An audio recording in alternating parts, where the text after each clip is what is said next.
a todos un día más que estamos con vosotros en este estudio sencillo de la Biblia, amigos y amigas. Hoy estamos en el tema 176 para estudiar los capítulos 13 y 14 del primer libro de Samuel.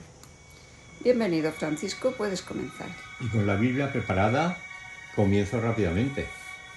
El capítulo 13 nos presenta otro pasaje desagradable para Israel y también para el nuevo rey Saúl. Vamos a situarnos en cómo estaban las relaciones entre Israel y los filisteos. Había muchos israelitas conviviendo con los filisteos, pero bajo las directrices de estos. También tengo que aclarar que el territorio de los filisteos lindaba con el mar Mediterráneo, por lo que tenían comunicación con otros países mediante la navegación.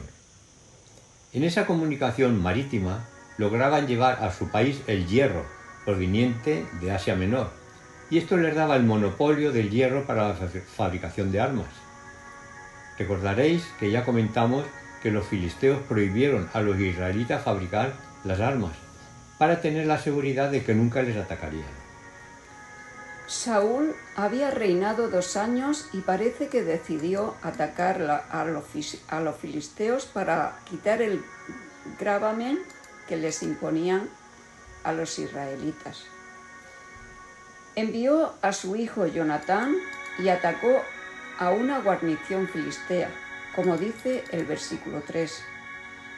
Los demás filisteos que había en el país, al oír de este ataque, se prepararon para la guerra, como podemos leer en el versículo 5. Entonces los filisteos se juntaron para pelear contra Israel, 3.000 carros, 6.000 hombres de a caballo y pueblo numeroso como la arena que está a la orilla del mar. Y subieron y acamparon en Micmas, al oriente de Bet-Aven. El versículo 6 dice que los israelitas, al ver tan gran movimiento del ejército filisteo, les cogió mucho miedo. Huyeron a la montaña y se escondieron en cuevas. Según había quedado Samuel con Saúl, hasta la llegada de Samuel no se debía realizar ningún movimiento de ataque contra los filisteos. Pero al tardar en llegar Samuel, Saúl decidió hacer la labor de Samuel, por lo que Saúl ofreció la ofrenda de paz y el holocausto, que tenía que haber realizado Samuel, como sacerdote que era. Samuel llegó a continuación y al ver que Saúl había realizado el trabajo que él debía de haber hecho, le recriminó. Saúl se excusó, diciendo que los hombres se le iban y que no sabía lo que hacer. La realidad es que se puso nervioso y a causa de eso hizo lo que no debía de hacer. Samuel le contesta duramente y lo podemos ver en el versículo 13. Carmen, ¿lo quieres leer? Sí, lo leo. Dice: Entonces Samuel dijo a Saúl: Locamente has hecho.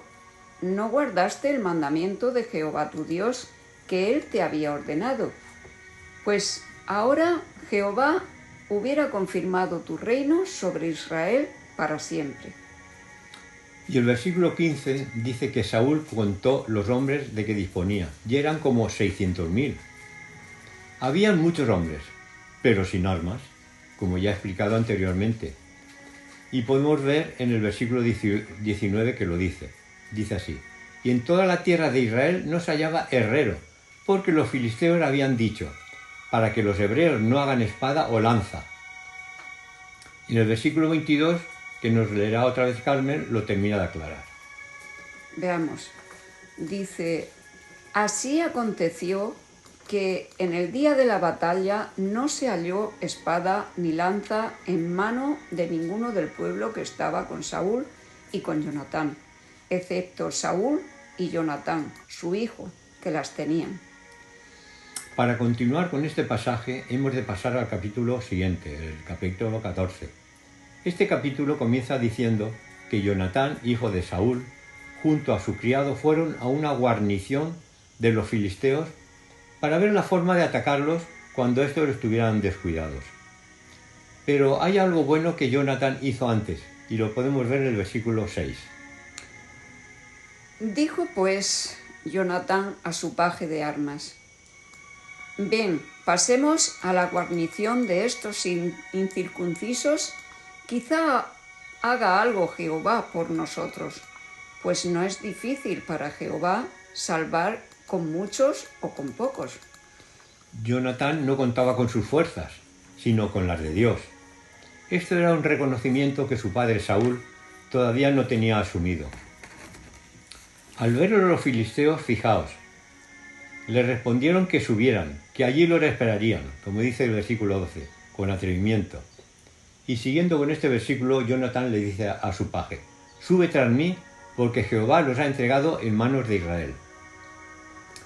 Y el versículo 14, que fue la primera matanza que hizo Jonatán con su paje.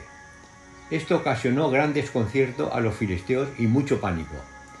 Todo este desconcierto fue divisado por Saúl, por lo que juntó a todos los hombres que tenía alrededor y subió a donde estaba su hijo guerreando para ayudarle. Ahora vamos a ver el espectáculo que descubrió Saúl cuando llegó, cuando Carmen nos lea el versículo 20. Dice el versículo 20: y juntando Saúl a todo el pueblo que con él estaba, llegaron hasta el lugar de la batalla, y he aquí que la espada de cada uno estaba vuelta contra su compañero, y había gran confusión. O sea que entre ellos se mataban. Y también se unieron con los israelitas sus hermanos que convivían con los filisteos, y todos los que se habían escondido en cuevas para derrotar completamente a los filisteos. Estuvo claro que esta batalla fue ganada por Dios para los israelitas, como dice el versículo 23. Ahora parece que viene un problema originado por Saúl, pues da una orden que consistía en que no se comiese nada hasta la noche, en que vencieran a los filisteos. Esta orden no la conoció Jonatán, y a la vuelta al campamento comió miel de un panal. Bueno, pues por esa tontería y para demostrar su poder, quería matar a su hijo Jonatán. Pero bueno, consiguieron derrotar a los filisteos, y después de que el pueblo no permitió que Saúl se metiese contra su hijo, ese problema desapareció, y el mismo pueblo, con el botín que consiguió, cogieron ovejas y vacas y se las comieron porque el pueblo estaba desfallecido con tanta guerra. Este capítulo termina diciendo, en el versículo 47, lo siguiente: después de haber tomado posesión del reinado de Israel, Saúl hizo guerra a todos sus enemigos en derredor, contra Moab, contra los hijos de Amón, contra Edom, contra los reyes de Soba y contra los filisteos, y a donde quiera que se volvía eran vencedores. Y el último versículo dice así: y hubo guerra encarnizada contra los filisteos todo el tiempo de Saúl, y todo el que Saúl veía que era hombre esforzado y apto para combatir, lo juntaba consigo. Saúl está muy gozoso por las conquistas realizadas. Sin embargo, dejó a un lado el progresar espiritualmente. En vez de proteger los derechos de su pueblo, tomó la ofensiva contra las naciones vecinas para acrecentar su propia reputación como rey. Imitó a otras naciones cuando podría haber ofrecido al mundo un método de administración nuevo y más perfecto.